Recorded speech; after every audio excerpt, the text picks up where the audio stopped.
Good afternoon, Rattlers. Once again, it is my pleasure to be in front of you again. I missed y'all last week. We're going to start out this week with a moment of silence. Because after 68 years, Jenkins Barbecue is closing down. At the end of this month, this is the last month of Jenkins Barbecue. Boy, yeah, it's a sad day. All locations. If you want to order some sauce, you got to the end of the month online to get your orders, and they will still fulfill your orders online for the sauce. But Jenkins is closing, y'all. All 3 locations.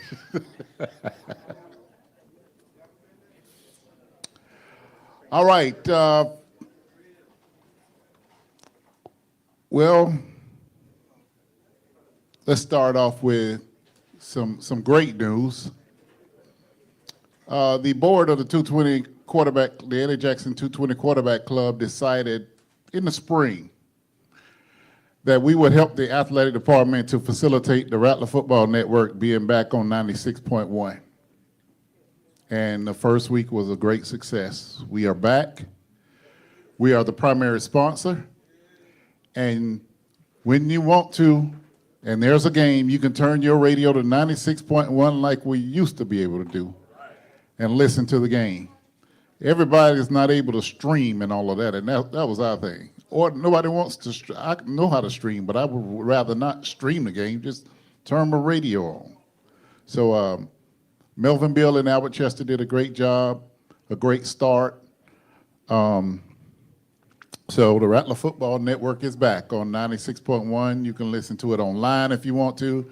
There's a 96.1 app for your iPhone and Android. So you can listen on your tablet, smart TV, or you can turn your radio dial. So the Rattler Football Network is back where it should never have left. All games. All games. The primary sponsor is the 220 Quarterback Club. The Eddie Jackson 220 Quarterback Club made that happen.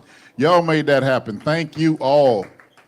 And thank you, board, for approving that so that we could bring that back. Because so many people have been asking for that ever since it left the radio. There's another thing that we are, as a board, going to explore. Everywhere I go, people say, I want to come to the 220 Quarterback Club, but I cannot leave my job for lunchtime.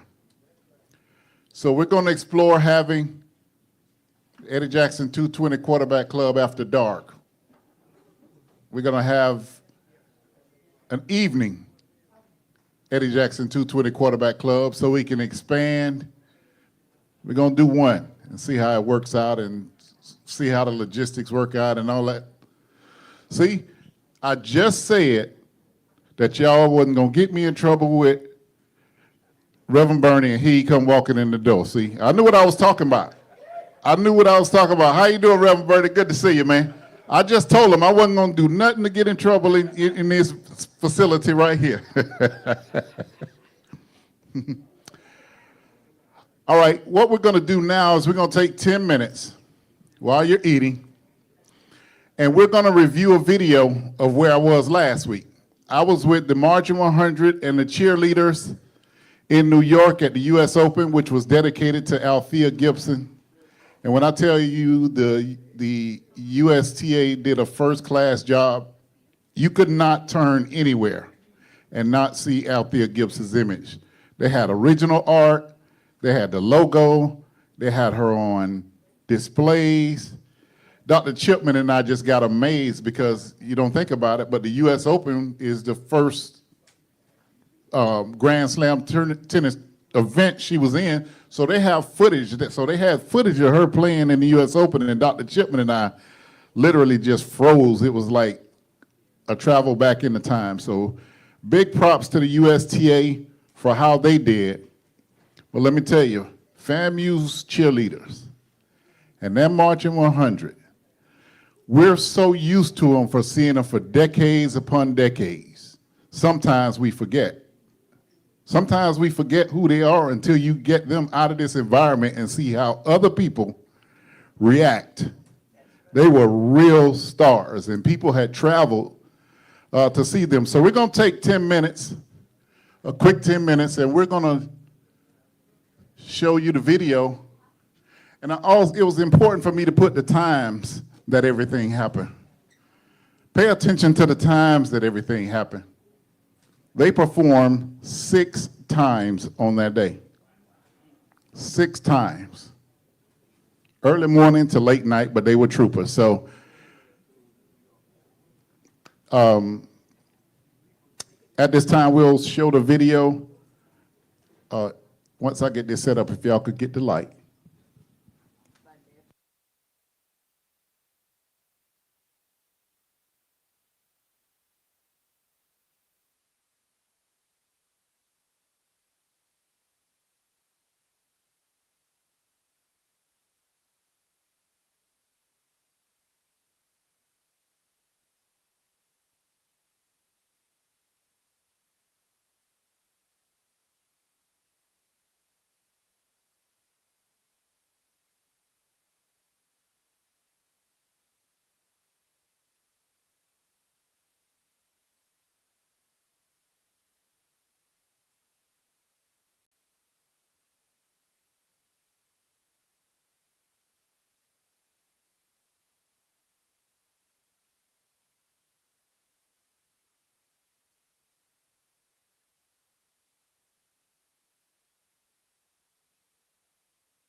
Yes, sir. I'm about to take the roll. I think we got.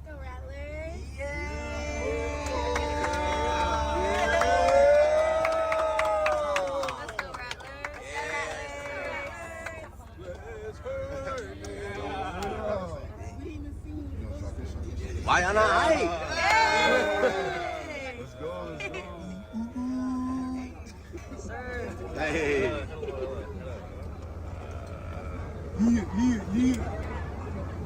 Yes. Oh yeah. U.S. Open, fam, you. U.S. Open, baby. Oh yeah.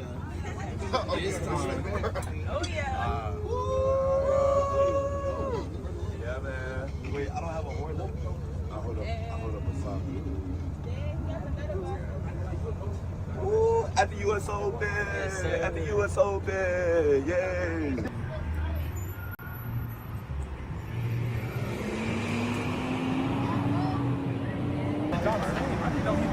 Everybody got a bracelet?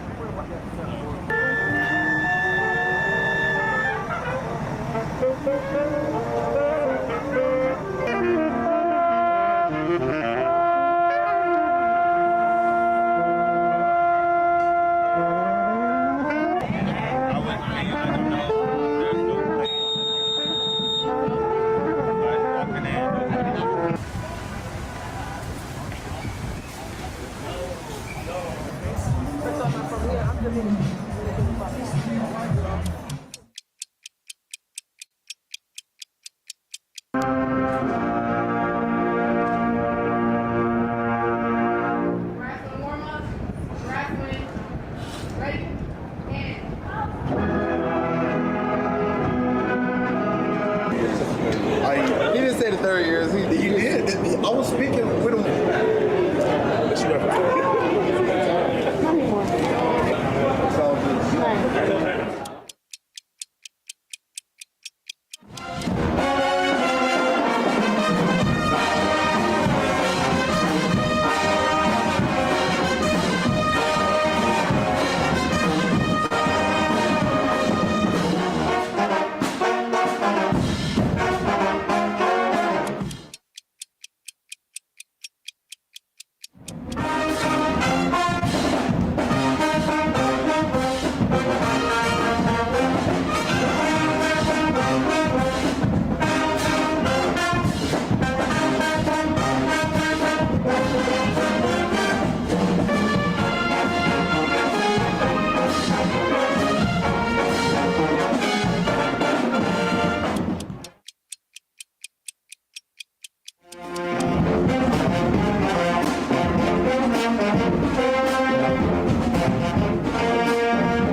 Incoming class of 97 at FAMU. So I actually live in Philadelphia. Heard that the 100 was going to be at the U.S. Open today and made sure to be here. So am so excited to see them and to support and to represent the HBCU legacy, but especially FAMU's legacy as we celebrate Althea Gibson. Hi, my name is Fredera Hadley. I'm a proud 2001 alumna of Florida A&M University. I am a second generation Rattler. My parents, Fred and Clara, met at Florida A&M University, and my entire family went to Florida A&M University. So I'm thrilled. My mama, my dad, everybody. So I'm always thrilled to come out and support the 100, support FAMU, and represent those mighty Rattlers. Hi, I'm Ashley Pryor. I'm originally from Tallahassee, Florida, born and raised, a 2007 graduate of FAMU. My parents graduated from FAMU. My dad worked for FAMU. James Allison. My mom graduated from FAMU. Alma Allison. So I'm just here representing the Rattlers, baby. Oh, my name is Milan Macardo. I'm a junior and I go to Creative Arts in Camden. My name is Deja Jackson. I'm a freshman and I go to Creative Arts. So did you expect to see the band today? Did you come here? Yes, we came here expecting to see the band. We just came from seeing them at Houston. So we were so excited to see them today, yes. Oh, I was really having a good time, especially because I'm a woman player. I'm a woman player, and when I saw that, yeah, I was having a good time. But I'm also a sax player, but I played after Desmond. But women's on top, they ate that, and I'm so glad to see it because we be copying. We're supposed to be a mini FAMU. We a mini FAMU, but we're a mini FAMU, and we're gonna get there. I'm going to FAMU, so on top. And this is my first time seeing FAMU, and I love it. This is my one of my top schools I wanted to go to anyway. So now it's locked in for sure. This is my first time seeing FAMU, and I really like it, to be honest with you. Seeing a lot of, it just brings me a brightful, how can I say this? Like, it just brings me bright in life just to see FAMU playing. It just opened up my soul, spirit. So yeah, I really like it, and I enjoy being here too.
All right, so just one more thing I wanted to mention about that.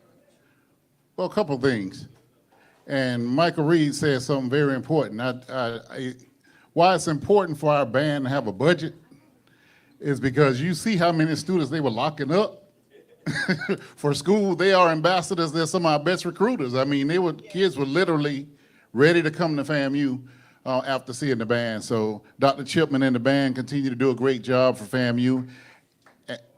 And also about the center court, in my mind, I thought they would go right before the game, but what I did not realize, with the way that they clean a court before a tennis match, about 20 people came out and swept, blew it off, coated it again, and all of that stuff. So the band was a little earlier than the match, and they recorded them and played them back on the broadcast. So there has to be a separation from the last event in practice to the actual event. So very proud of Dr. Chipman and the band. They definitely represented 6 performances, and they represented well. And the young man that the president tossed a coin for on the right-hand side, that's Alcaraz. He's number 2 in the world. He's the guy who won last year, and he's looking like he might win it again. So it was a great opportunity for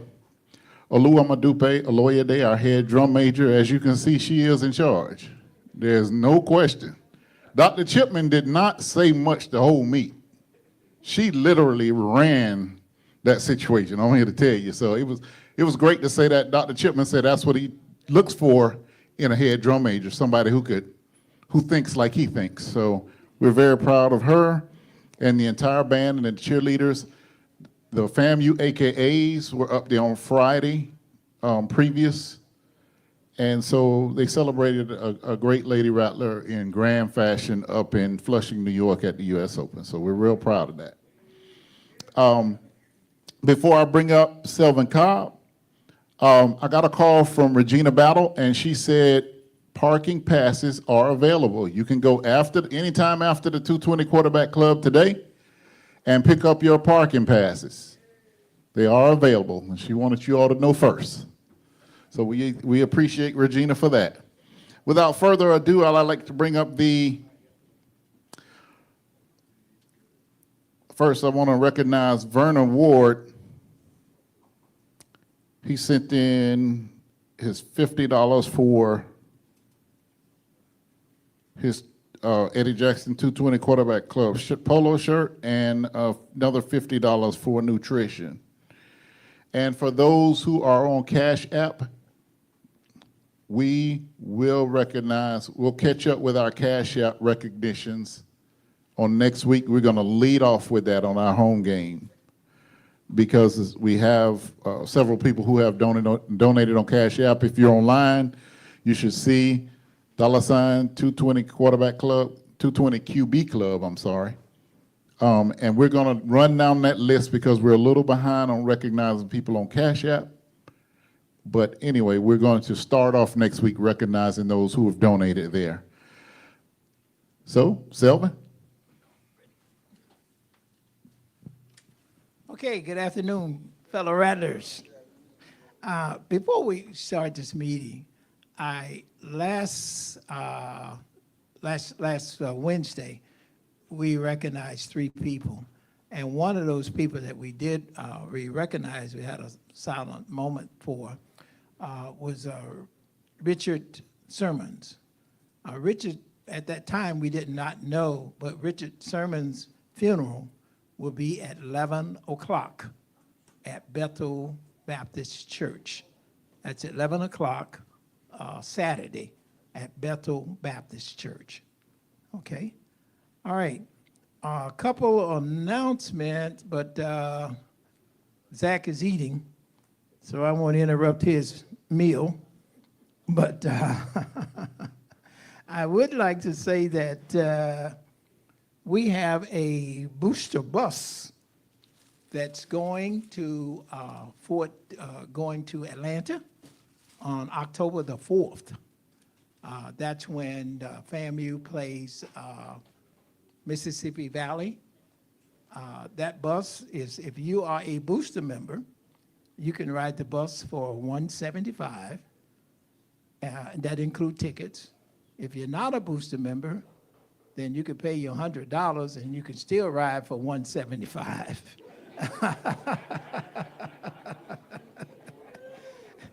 And you ride for $175, but if you don't want to pay your extra money, then it's going to be $200. The bus will leave It will leave, I think I'll get you the details before now and then. But I think it's going to leave Saturday morning, and we're coming back right after the game. I know it's the first Sunday in the month, and a lot of us have to be at church on the first Sunday of the month, so we want to be mindful of all of that. So we want to make sure that you're back in time to go to your church service on the first Sunday in October. Now, one other announcement that I have is this is when everybody in here can participate. We're going to have I guess you would call it a membership drive. Thank you. We're going to have a membership drive. And if you are part of the boosters, you can participate in this membership drive, and you can win 4 tickets to the Florida Classic. 4 tickets for the Florida Classic. And if for one membership, you get 1 ticket. For a life membership, I think you get 6 tickets. For Venom, you get 3 tickets. And we'll have a drawing. And we'll pick from that, and that would qualify you for your tickets. But each time you get for every one of the members that you get a ticket deposited, and then it'll come after that. Okay? Now, Zach, did you want to get up and announce your?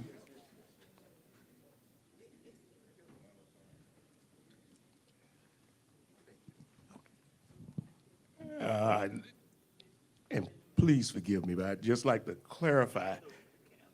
I'd like to just clarify that you aren't really getting a ticket. If you get a $100 member, if you get them to join, you get your name put into the drawing.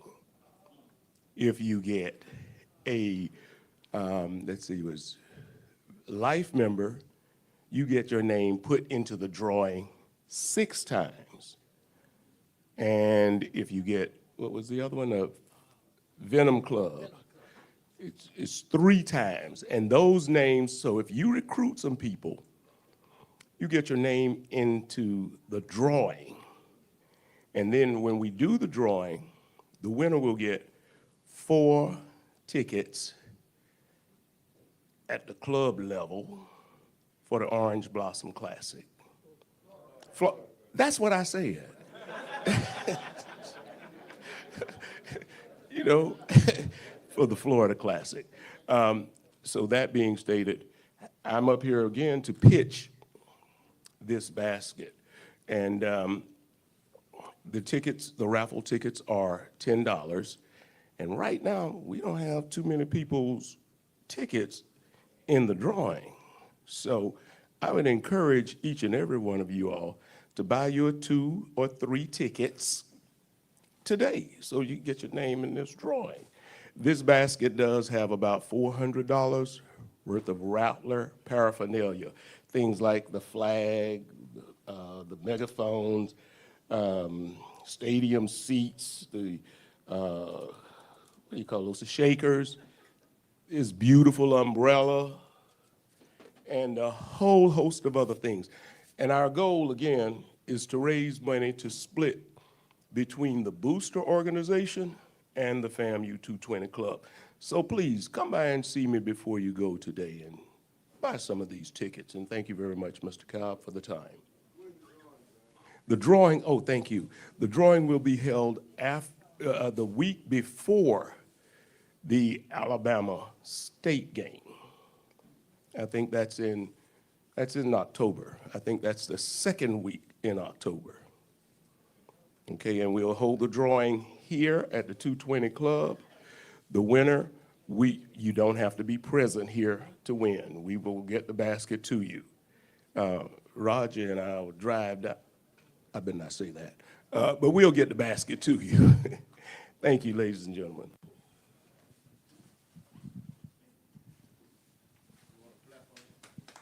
Yeah. Okay. One other thing is that we just ordered new replenishment of muscle milk.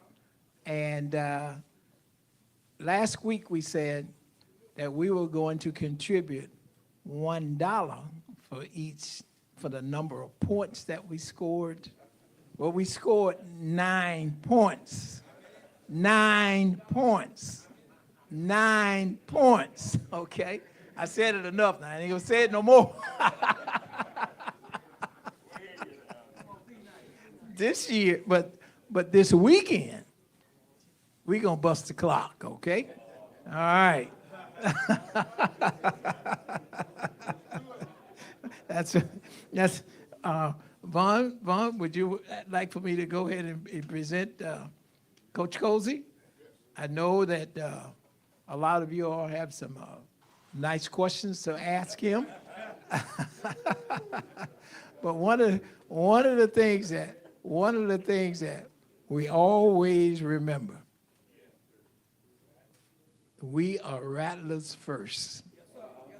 And we want to be respectful, we want to be cordial, and rattlerific, as someone said. So let's be kind and let's be respectful to Coach James Cozy. Thank you. Check. And we need to understand that the other teams are listening.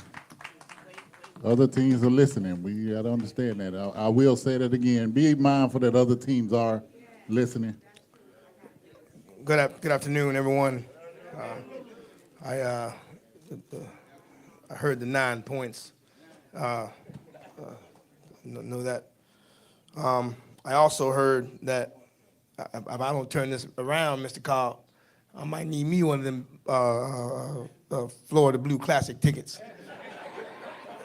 So, I might need to put my name in the darn hat. We don't get this thing right. As mentioned, yes, understand the importance and the seriousness of the matter. I want to, before we get to the questions, is Sergeant McKinley, is he here today? He didn't make it today, did he? Okay. I wanted just to thank him and Mr. Cobb.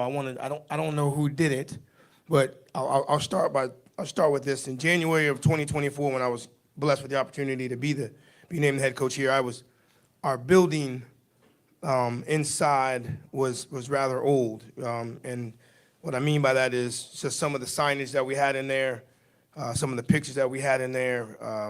We still had some MEAC SWAC logos still in our locker room, and and for the last probably since January of that time, was really asking for some help in regards to trying to redecorate everything in there. And this past weekend, while we were gone, I know I'm trying to figure out who else it was. I know you and Sergeant McKinley had saying this, but our whole inside of our offices were painted.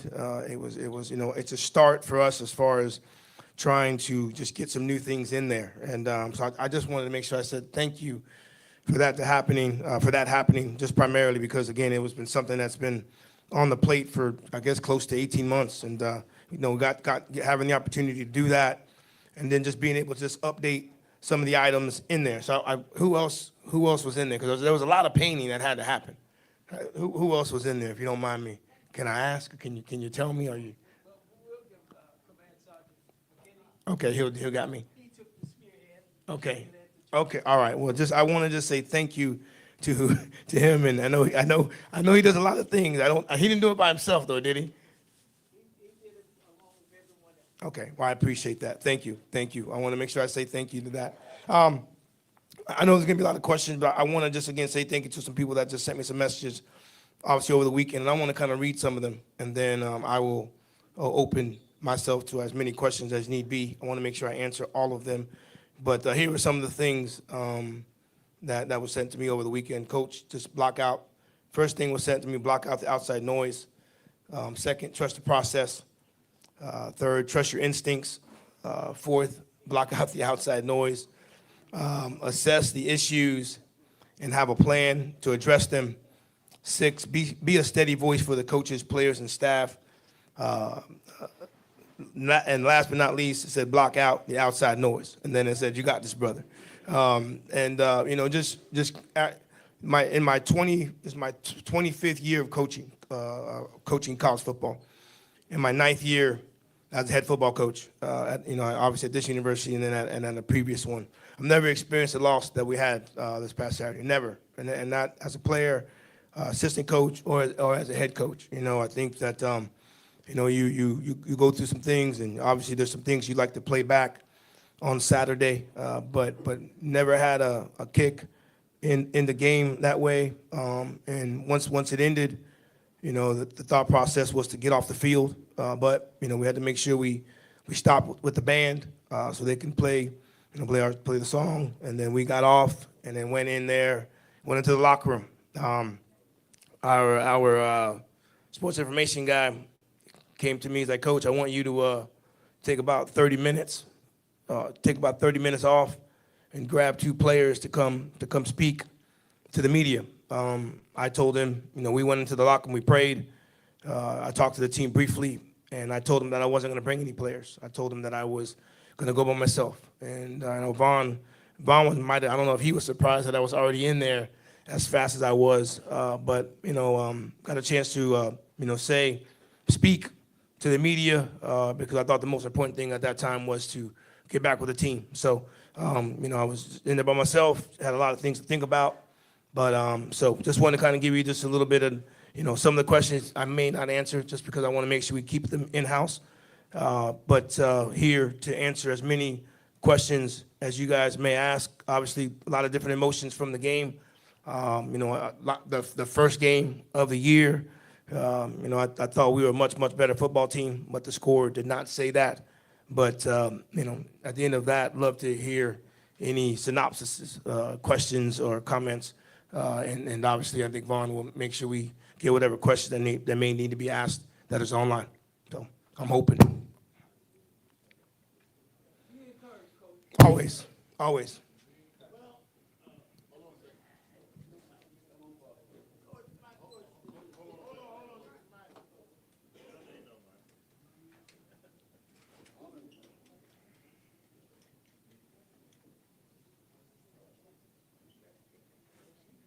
Seven.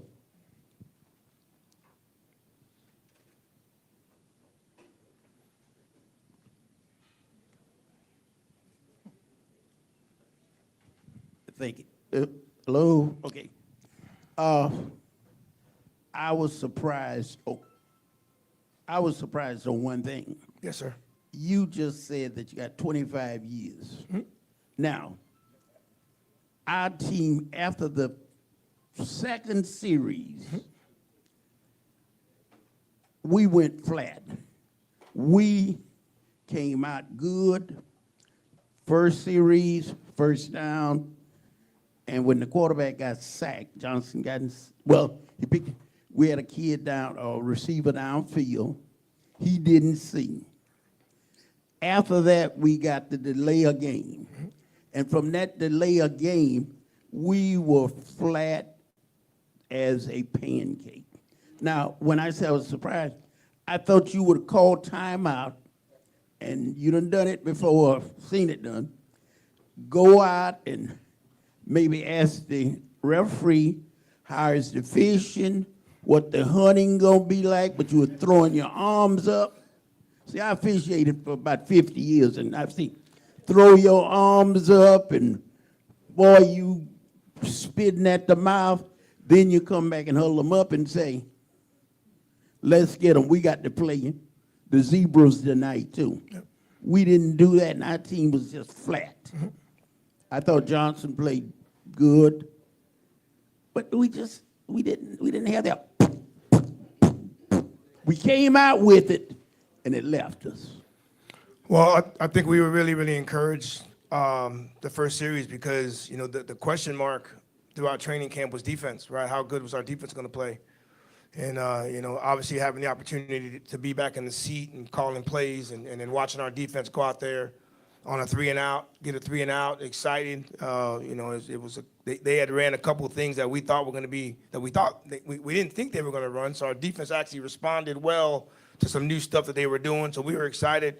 Offense had great field position to start off. And then you mentioned the wide receiver. It was actually was actually our running back, because it was a wheel route from our running back that was wide open, and he didn't see him. He didn't see him. So the opportunity was to possibly go. We were going to go for it on fourth down. I was confident with what we were already doing on defense. We go fourth down. We have 4th and 2. We take too long to get the play out.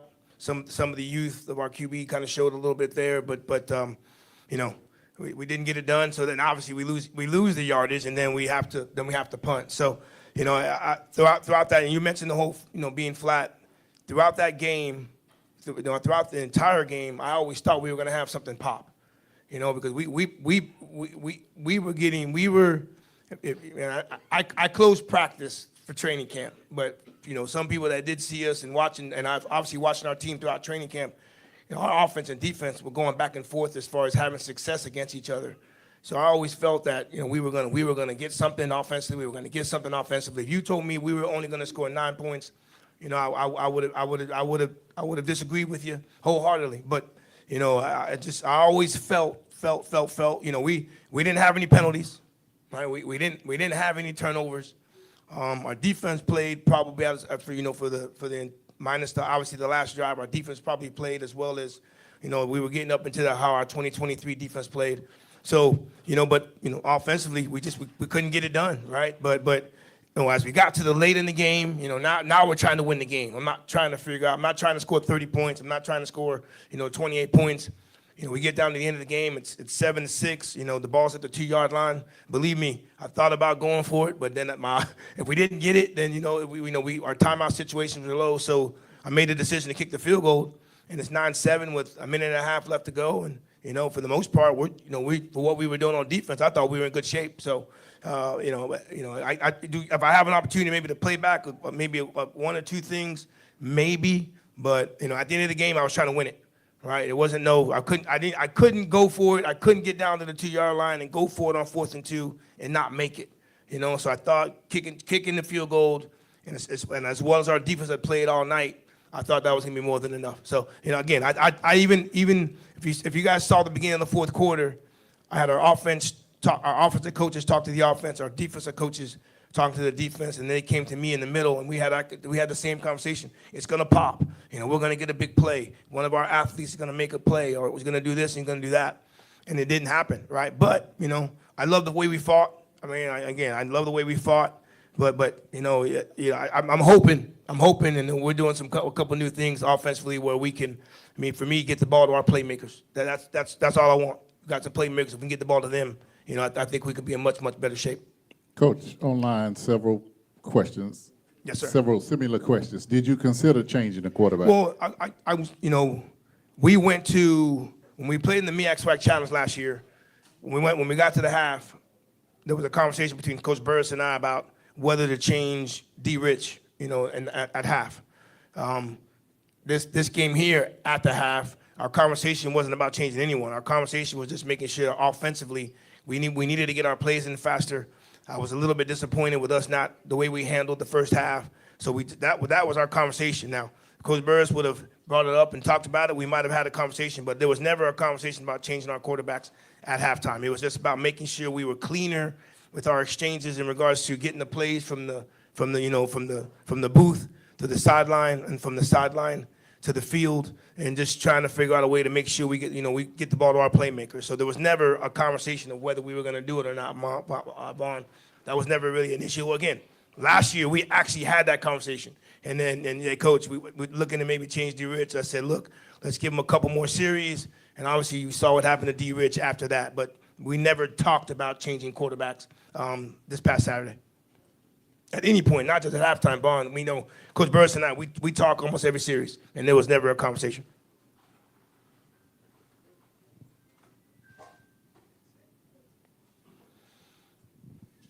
Coach, I don't have a criticism. I have an observation. Yes, sir. We had a brand new quarterback, and I know that for the past several weeks you said that we're going to emphasize stopping the run and running the ball. Mm-hmm. Just an observation, because he was kind of a new quarterback, my observation is, could we have helped him out by having him to throw the ball in short pass plays, particularly on first down? Because, you know, everybody was keyed for us to stop the run. We've always had a pretty good pass game, and I think that we still have one. But I was just, my observation is I think that he might have gotten a little more comfortable throwing maybe a 4-yard pass to the tight end every now and then, early in the game. So just some reflection. I mean, I agree with you. You know, I think there was, I don't call the plays. I trust Coach Burris well enough as far as what he's done for me as the offensive coordinator, not just the last 2 weeks of the season, but everything that he's put into, you know, through the summer and just his overall playing experience. We felt that with the young quarterback, there was a way to get him going in the game.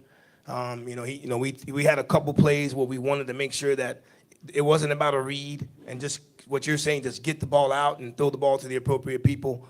But if you look at our numbers as far as the first play of the drive and then our 1st and 10s, I think we were sitting at about maybe 11 or 12 runs and about 7 or 8 passes in that time frame. We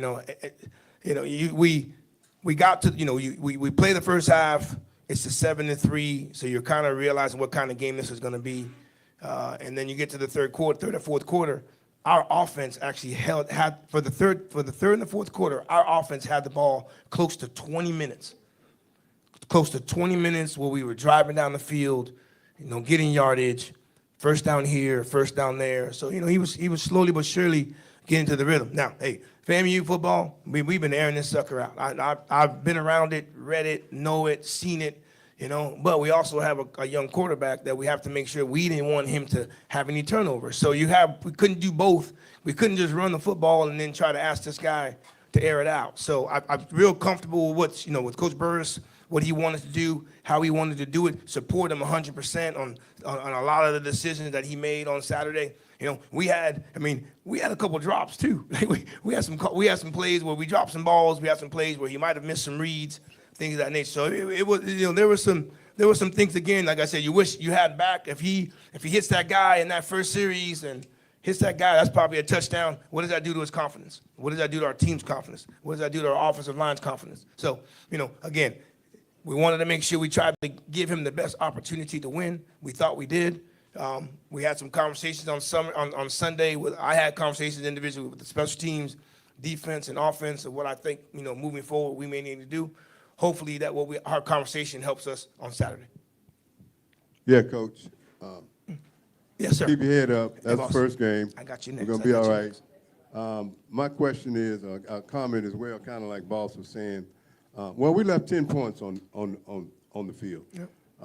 With Chad Franklin, the missed catch, he could have walked in the end zone, the block punt.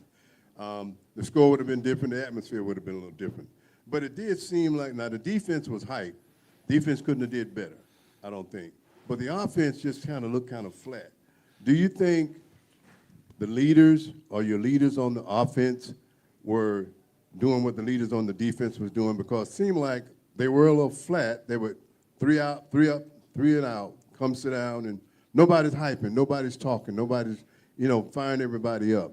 Just a question, do you feel that the leaders, players on the offense, you can have the best players, you can have the best coaches, but you got to have leaders on the field. Do you think they helped, did not do what they could have done to get the offense going a little better? Our offensive leaders are the offensive linemen.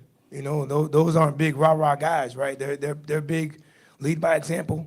Our defensive guys are our DBs and our linebackers, where they're the ones that exude the most energy, and leadership can come in different ways. I think the stuff that our offensive line is trying to incorporate this week is a great sign of leadership. We watch film with coaches all the time, right? But now, because of, and again, I think it's because of the outcome that we had this past Saturday, our offensive line now is watching film with the quarterback together, not with coaches. They're doing that together. Our wide receivers and quarterbacks are now meeting together. Again, not with the coaches, but just with each other, right? So, I spoke to the team afterwards. Made sure, hey, look, let's not get torn apart. But I did ask a big question to our entire team. Hey, what have you thought individually you could have done better to make sure we don't have this again, right? And I told him, I looked at myself, coordinators, from our highest player, the guy who's considered our best, to our lowest player. What could you have done what could you do more? What could you do better to make sure that we don't have to go through this situation again? So, again, leadership can come in different ways. I don't remember, and I look at last year, I look at 23 and 22, the defensive guys just naturally just hype, and that's just how they go about it. Every time we make a tackle, we got to dance. Offensively, we make a big play, we got to line up again. So, so it's not necessarily their fault. I just think that our leaders for this year are our offensive line, Ricky Taylor, Charles Davis, Ashton Grable, who are the guys on our offensive line.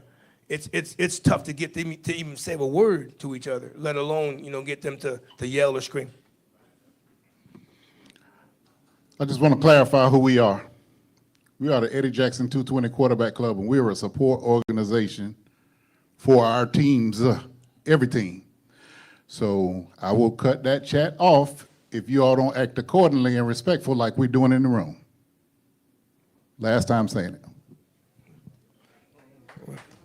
Okay, Coach.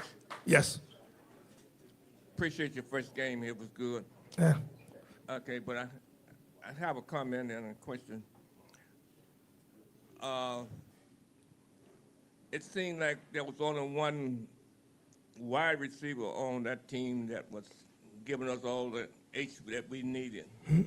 And on that last drive, when it was going down for the field goal, why? Because he had beat us, I think, once or twice during the game. The running back. The running back. Yes, sir. Why we didn't have a spy on him? We did. We had on all three plays we had spies on them. They missed tackle, and on one of the plays we actually had two spies, but one went up the field where we were supposed to have two on them. So, our defense, and again, I making the calls and understanding where the guys were supposed to be, because that is a great question, and we were worried about the running back, and that was number 5, right, who we thought was a really, really good player. We didn't have, when you go back on our film, when you look besides that series, as far as mistakes on defense, we didn't have very many. We didn't have very many at all. On that 3rd and 19 play, somebody made a mistake that allowed our guy to get open. The very next play, we were looking to spy the running back. One guy did it, the other guy didn't do it.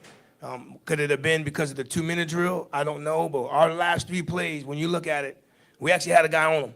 We had a guy that we wanted about. We hope, hopefully we don't have to play Howard again unless it's in the Celebration Bowl. But we weren't really worried about their receivers. We were worried about their running backs getting out in the backfield, and that was our game plan, to have somebody on him, because we knew the quarterback could run around. But if you go back and you look at it, we actually had a guy on him every time. We either missed the tackle, right, and let him get out of bounds, or we were supposed to have 2 and we only had 1. So that's a great question, but believe it or not, we actually did. We were supposed to, because of the calls made, we did have somebody that was supposed to be on him. Yes. Good afternoon, Coach. Oh, okay. Gotcha. Okay, well, this is an observation also. Mm-hmm. It seems like to me, just being straight up with you, we're not playing with enough courage and confidence when we out there between the lines. It's like these games that you're playing 1-2 for Howard, and then you're going to play FAU, you got a new quarterback. I think these are 2 games where you just need to take the wheels off, the training wheels off the guy, let him go. I think he played pretty good.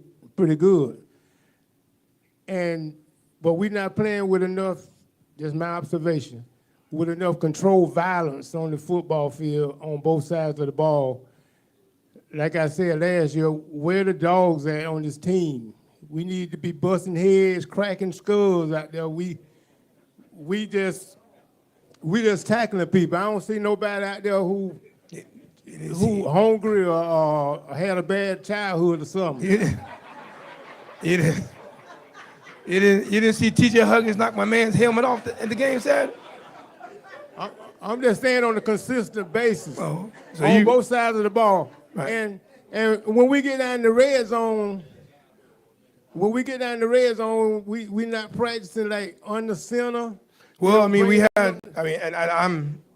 I'm not a big excuse guy. I want you guys to understand. I'm not a big excuse guy, but we ran that sweep. We ran that. This one, it was 7-3. We ran that sweep and we got to the 2-yard line. They called holding. They called holding. There was no holding in sight. And there was no holding in sight. So now we're backed up. We're backed up to 1st and 17. So again, that changed what we do offensively. Now we can't be on the center because as opposed to being 1st and goal, it's 1st and 17. When it was 7-6 and we were already close enough to where we wanted to, kick a field goal, we couldn't throw the ball, right? Because at that time we didn't want to have a turnover. So now we're just trying to get as close as we can because we're just trying to win a football game. And yes, to answer your question, when we do go goal line, there are times, and again, there are times we will be on the center, but I can't tell you when. But there are times when we do that. But if you guys watch our football, if you watch a football game on Saturday, we had some really, really costly calls that were missed that didn't necessarily help us. I got to make sure I'm careful with what I say. But if you go watch the field goal that was blocked, there's a certain rule that you can't do, right? There's a certain rule that you can't do. That affected the field goal, right? There's some things that again, and I had to call some people and ask them about some calls that weren't made. So, did it affect the game? When you lose by a point, some of the things that happen to us, doesn't necessarily help our outcome, right? But either way, to answer your question, can we be a little bit more violent? Yes, right? But we had like I said, we had an untimely penalty down there in the goal line that made us change some of the things that we could call where we were. I thought you saw my man's helmet get knocked off, and I thought the defense was flying around knocking some skulls. I thought they weren't hard enough. Somerset. I need you to come down and talk to him. I know you will. All right. I need you to come talk to him. Really, I do. Online, a question that also continues to come up is, it appears we did not have good clock management at all. Can you address that? Well, we didn't. They saw the same thing that I saw on the sidelines. That was one of the major things I talked about offensively when we went into halftime. We got to spike the ball. We can't depend on the freshman quarterback to be where he needs to be, right? Those are things that got to be echoed from the sidelines, and we didn't. And if you play 60 minutes of a football game, and you watch how we handled the end of the first half, and then you watch how they handled the end of the football game, right? They got down there and they spiked the ball, did what they needed to do.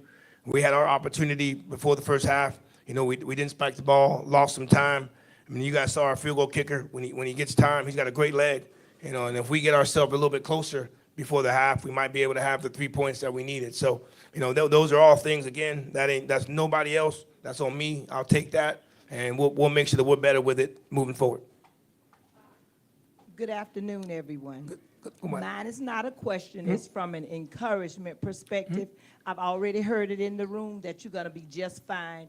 The Rattlers are going to be just fine. But what I do like to know is to make sure that each game you are reiterating just what you said earlier. What can I do to make it better? What could I have done? Not only the players, but the coaches as well. Absolutely. Then you bring all those pieces together. You've got the film. You will watch it. You all will figure it out. It's the first game. Keep your heads up, and let's go Rattlers. Yeah, thank you. I think you have to get the mic. We have two more we're going to do. Ms. Martha and then Mr. Mitchell's hand was up. Hey, Coach. Hey, Lou. I have been instructed not to talk today. I need you to talk. Okay. No, you need me on the sideline. I do. I'm going to have to talk to you on the sideline because I'm on the air, and I've been instructed not to talk. So I'm going to be obedient, and me and you going to talk on the sideline. Okay. Because I have rehearsed everything I want to tell you. Okay. But I'm going to be respectful, and just one of my main things, we got to agile, mobile, hostile. We got to have some blood, sweat, and tears. And I need to see fire on that field. It's missing some fire. We got to get it burning out there. And if I have to come out there and make a barn fire, We got to get some fire out there. I mean, yeah, they got to get motivated. And like my brother over here, I'm one that come out there and help you get them motivated. Okay. I will. That's what's missing. And one thing I saw that opponent team did, and that's when all of them rallied around together to support each other. We got to do that. We got to support each other. If offense is on the field, defense got to be there and making all kind of noise on that sideline. And the opposite, the same thing with the offense. When they're off the field, they got to support the defense. They got to pull together. That's the only way we're going to win those games. Pull together.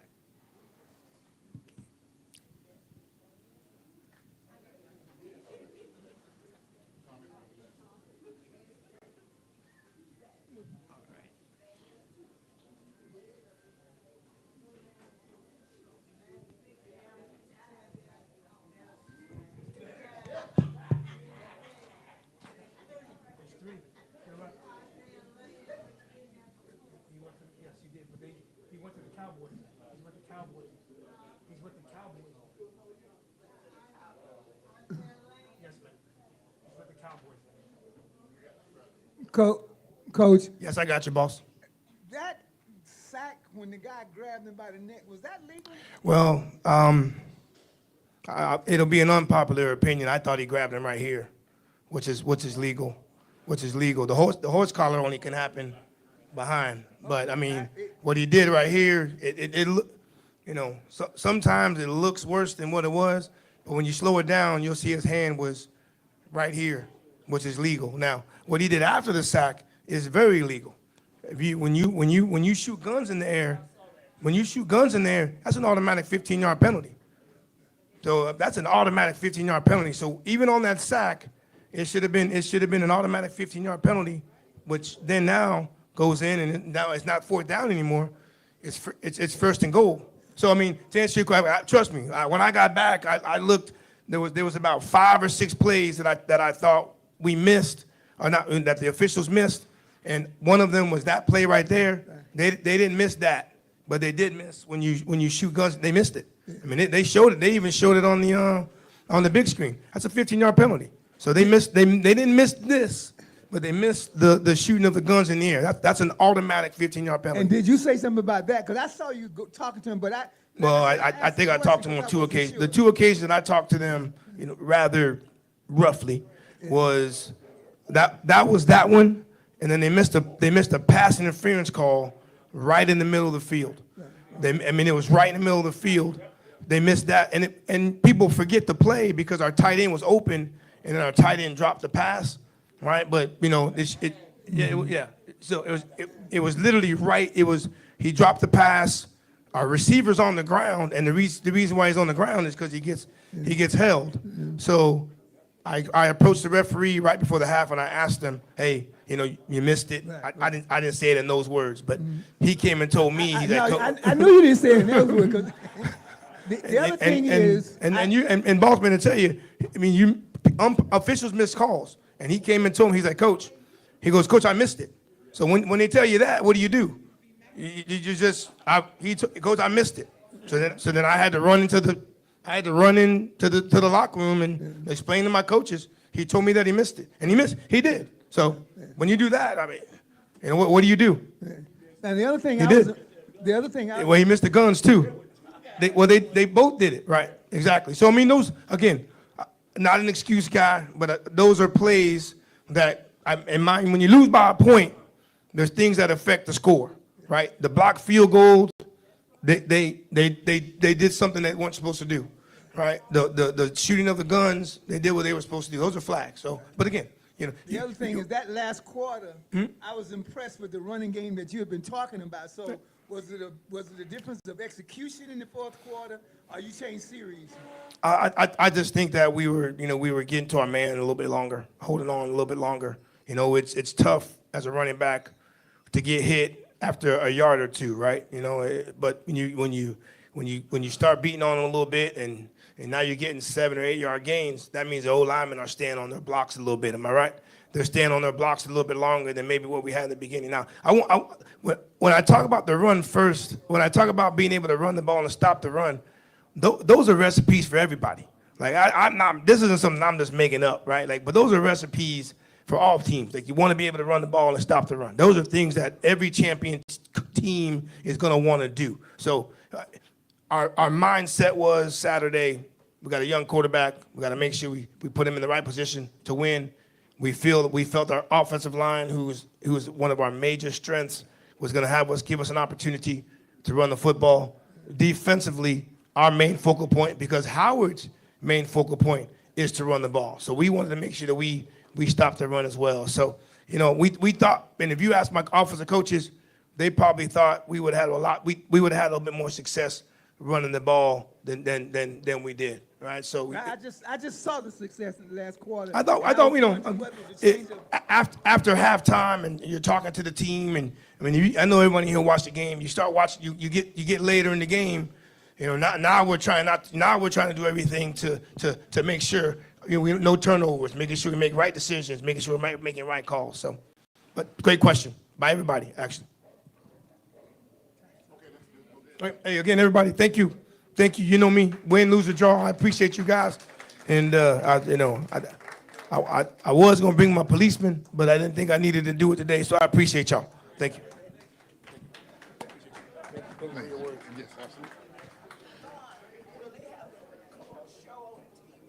I don't know, that's not a question for me. That's for the athletic department. I have no idea about the coaching show. Our job was to get it on the radio, and we did that. It's on the radio. We can't run the whole department. Well, that's the athletic department. He doesn't know. He's a football coach. So, once again, thank you all for tuning in, who tuned in to hear what we do at the Eddie Jackson 220 Quarterback Club. It's not easy for a coach to come up here after a loss. And it's not supposed to be, and we're never going to make it easy to come up here at a loss, but we always going to be respectful, though. That's our coach. Now, you can turn to some other channels, and y'all could do what you do, but here, we were rattlers in here, real rattlers are in here. And so there's the way we go about things. Dr. Jackson has some extra schedules. If you didn't get one of the simple schedules, the small schedules, there are some on the table in the back while they last. We want to make sure the people that didn't get one the first time get one. And so make sure you stop by and do that. I've had a couple of people ask me about, you know, those big football schedules? The posters? Yeah. We'll have to find out. You did about this basket? Did anybody? I made a mistake. Come on up here, Zach. I made a mistake on the drawing for the basket. It's not going to be after the Alabama, it's not going to be before the Alabama State game in October. It is going to be before the North Carolina Central game. And you all, I'm sitting at this table, so come on and bring those $10, please.